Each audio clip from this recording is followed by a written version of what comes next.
You are now listening to No Names Needed podcast, featuring your hosts Bite Size, Aunt Mary, Jersey, Dottie, Mink, and Nova. Just basically making it through with like your body not doing exactly what you want, need, and expect it to do on any given day.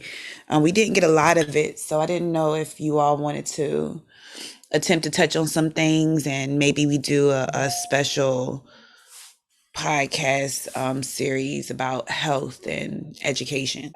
You know what? We could talk about like mental health because that's something I deal with on a regular basis. That's a And it great affects idea. my body, and people don't know that. Okay, yes. I just recently read a meme on IG that said that a lot of Black women, we don't realize that we've had undiagnosed mental health diseases because we sometimes associate anxiety and depression with failing versus thinking that is something we should seek help or assistance for. Do you agree with that? Yeah, absolutely. I have issues like with my family all the time because they don't understand it. They don't get it. I'm moody. Sometimes I don't want to be bothered with. I get sick. I get nauseous. My hair comes out. I have bad anxiety. We've been trying to figure out with like being in school. I didn't know my mom told me this, and we found this out like a couple of weeks ago. Uh, When people with bad anxiety have heightened sense of smell. uh-huh. Yeah, so I smell everything at school. I was having a hard time. People musty. It give me an attitude. I'm weak. Like it's like the smells get to me. I smell everything. I'm weak. That shit. So I went and researched it myself. Mm. I guess because I'm always on high alert. I don't know. It just heightens your sense of smell. You can look it up. Does anybody else suffer from a mental health diagnosis, they think? Or I no? have PTSD Dottie, what you got PTSD from? from being molested at a young age. Jesus. Did it come on immediately after and you've been dealing with it since a young age? I didn't know I had PTSD until actually I was married with my first husband, and usually, acts of, sex and stuff wasn't a problem. But this one particular day, I like clammed up and was in a ball or whatever, and then he took me to the doctor and psychiatrist, talking to the psychiatrist and things like that. And he was like, you have PTSD. So it's something that, it comes and goes, but it also, with that, it brings anxiety as well. So I take Boost Spa every day because I have to. And Because what's it, that for the people in the back? Boost Perdone is for anxiety and PTSD. Okay. And what that do is just lower your levels a little bit. And sometimes it works, sometimes it don't. Sometimes I have like a moment where everything is just messed up and I have to double my dose sometimes. Like today I had to double my dose. How does the group feel about self-medicating? Because like even sometimes we'll like, oh, let me double up on something, but it's not quite what we were instructed to do. Yeah, it's a no for me. I took meds before. I only took them maybe for like 6 months, and I noticed I didn't like the way it made me feel. So I went Mm-hmm. back to the doctor, and I also didn't know that because I'm a person that's not used to taking medications, that I would need to take that every day. I was like skipping days. I wasn't paying attention, and that doctor was like, "No, no, no. This is not something you can take when you want. You have to take this every day." I just didn't like the way it made me feel. I just had to learn how to cope with things on my own, and I do so in a way that people may not like, or I kind of distance myself sometimes. I have ways of dealing with it, and I know what I have to do. Like I can't even go in the stores like at certain times. I would never go to the grocery store in the middle of the day. I can't be around a lot of people. It'll make me feel uncomfortable sometimes. Um, So you get yeah. anxious in crowded situations and in certain moments. Yeah, and I know when I get to sweating, I'm like, yeah, it's time for me to go. I am too weak. But Hmm. now my question too, because I know now it's like these aren't things that just developed over time. It's not like evolution happened and we have generations of women and men and young people and adults that are suffering from mental health issues to these extremes that it's hindering our day-to-day activities and abilities to parent appropriately or abilities to engage in healthy relationships. Um, do you think that we've sort of handicapped our generation? Like our parents and our parents' parents had these same type of medications to suppress what our brains are overreacting or whatever's happening up there. See, my Yeah, they kind of mom, just dealt with it. yeah, my mom said back then you wouldn't say anything is wrong with you because back then they was like doing craniology, some crap, where they'll put a pin in the front of your head like an ice pick type thing. Dottie, was that for only African Americans? Was that like No, anybody who they thought was crazy. In the white, black, it don't matter. If the doctor said you was crazy, you was sent to like a real asylum type situation. They would give you shock therapy, put you in ice cold water, or they do the ice pick thing if they feel like those therapies wasn't working, which it wouldn't work. You're putting this person in below zero water and holding them down. That's further putting them deeper where they were before, and you putting you shocking them in their brain. I don't see how they thought that was going to be effective.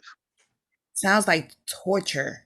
Right. So if you put a person that has major depression, um, PTSD, they did that to a lot of veterans back then because you know they went through Vietnam and all those things. Mhm. So PTSD, bipolar disorder, schizophrenia, it didn't matter. If you acted out and you ended up in those type of hospitals, that's what they did. So back then, when something was wrong with them, they said nothing. They just went on and carried on the best way they could in order not to be mistreated.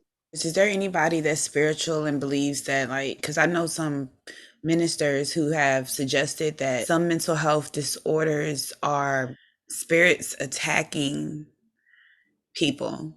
Has anybody heard that? Yeah, I've heard that. And they Yeah, start because my praying. sister all the time, she'll be like, "Oh, you need to pray or you need to do this or do that," and I'm like, "You don't even understand. It's bigger than that. Of course, I pray and do all that, but Right. it's bigger than that, and you got to learn how to control your mind yourself. Like Mhm. I said, when I'm somewhere in a place, I know what it is now. Because at first I didn't know what it was. I was sick all the time. I was throwing up. I couldn't eat. I'm thinking I got cancer or something's wrong with me. I go to the doctor and she's like, "Oh no, you're just dealing with anxiety and depression." I'm like, "Well, that just almost took me out." Like, and that's it. That's all this is. So, she was like, "Well, I'll give you this medicine." Da, da, da. At that time, I just wanted to feel better. Yeah. And so I took the medicine, didn't read the side effects, anything like that. So once I started taking it and I started feeling fun, first of all, I'm a drinker and you cannot drink with it. Oh, yeah. Mm. So I didn't know that. I'm drinking and throwing up and still drinking because I'm like, shit, I'm gonna drink. Maybe it's just making my stomach hurt. Also I would forget to take it and I'll have these like attacks. It felt like I felt like, which I've never taken drugs, but somebody who's on drugs and having a withdrawal, that's what it felt like. I couldn't move. I was shaking, foaming at the mouth. That's right. Like, No. oh, absolutely. And I wasn't taking, I started to notice it would happen when I didn't take my medicine that day. So, I went back to the doctor and, talked to her about it. She was like, no, no, no, you have to take it. And I was like, I don't want something controlling me like that. I was like, hold on, I got to try to control my own. You know what I'm saying? But I'm a pretty strong-willed person. Once I knew what it was and how to deal with it and figure out different ways of coping with it, I'm better, but I still have my days. I still have my days I'm overwhelmed, anxious, going through it. I might feel sick, and eat, but I know exactly what it is now. And I have a friend, she suffers from, I believe, bipolar or major depression, one of the two. She has very extreme symptoms at time. suffers with a lot of suicidal thoughts, and she prefers a holistic approach to treatment. She's tried medications and things, and she's a believer that medications tend to create more of a dependency on them, more so than a long-term correction of the issue or a solution to the problem. It's kind of like you'll be on them for the rest of your life type of situation. And so she feels like I know there's a number of studies that believe that your diet, your environment, the things that you have full control over, can alleviate a lot of the symptoms or a lot of the triggers that create the symptoms of depression, bipolar, and other mental health issues. Has anybody I totally agree with that, because I'm living proof. I'm not taking any medicines. I have to deal with stuff, and I'm a big believer. I always say, if it's not bringing anything to your life, it must be eliminated. I have to. Like, if something's stressing me out and it can be eliminated, it's just like that. I'm eliminating, because I know I'll be sick. You know what I'm saying? I have to deal with what I can deal with, and then the things that I don't have to deal with, they have to go. Oh, I'm with that. Because Well, I'll be sick. But my mom is bipolar, and growing up with somebody bipolar without medication to now that my mom is older and she's on medication, me as a child that has to be there and will always be there for my mom, I'm not dealing with her without medication. So Okay.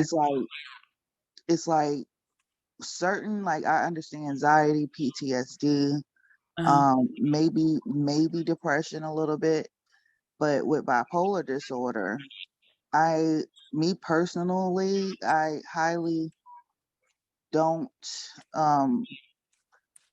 think the holistic approach is the best approach.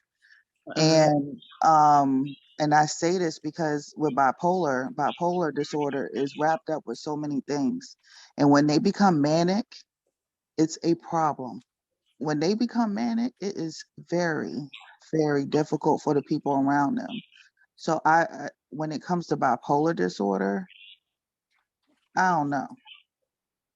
I don't know yeah, I'm because with you there. yeah, I it's don't like know anybody personally with bipolar disorder. Well, I do. Um, but I mean, they're not somebody I talk to every day, but they did say that's a whole different type of thing going on. that's a whole new ball game because Mm-hmm. I mean they deal with major depression, not just regular depression. When they get Right. depressed, they get beyond depressed. Right. They deal with major anxiety, major PTSD. So it's a lot. And being that my mom is in an age group where I better be quiet or else they'll do this to me. I think it was inhumane that our parents couldn't get the help that they need because of the fear of, if I'm crazy, they're going to do this to me. So I just think that and when they grew up, I just think that was just terrible what they had to go through and what their parents had to go through because they couldn't get any help. Could you imagine picking cotton and having bipolar? No, I get that, but it's also kind of like, in a sense, all right, so we understand that they couldn't get the help, but ultimately they lived full, long lives, had love, had relationships, had children, raised healthy children. You know what I'm saying? And provided what those kids needed. Like, they managed without the medications.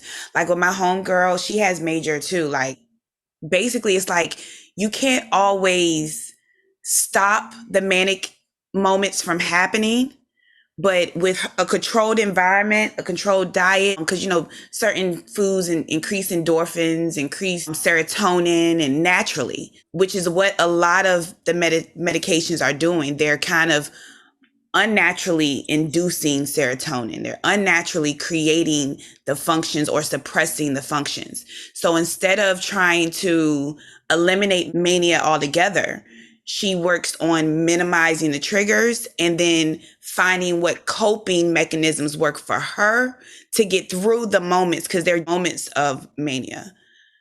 So, I mean, I feel that. I think it's a case-by-case basis. Thank you for tuning in. Don't forget to like, comment, and subscribe. Until next time, we love you.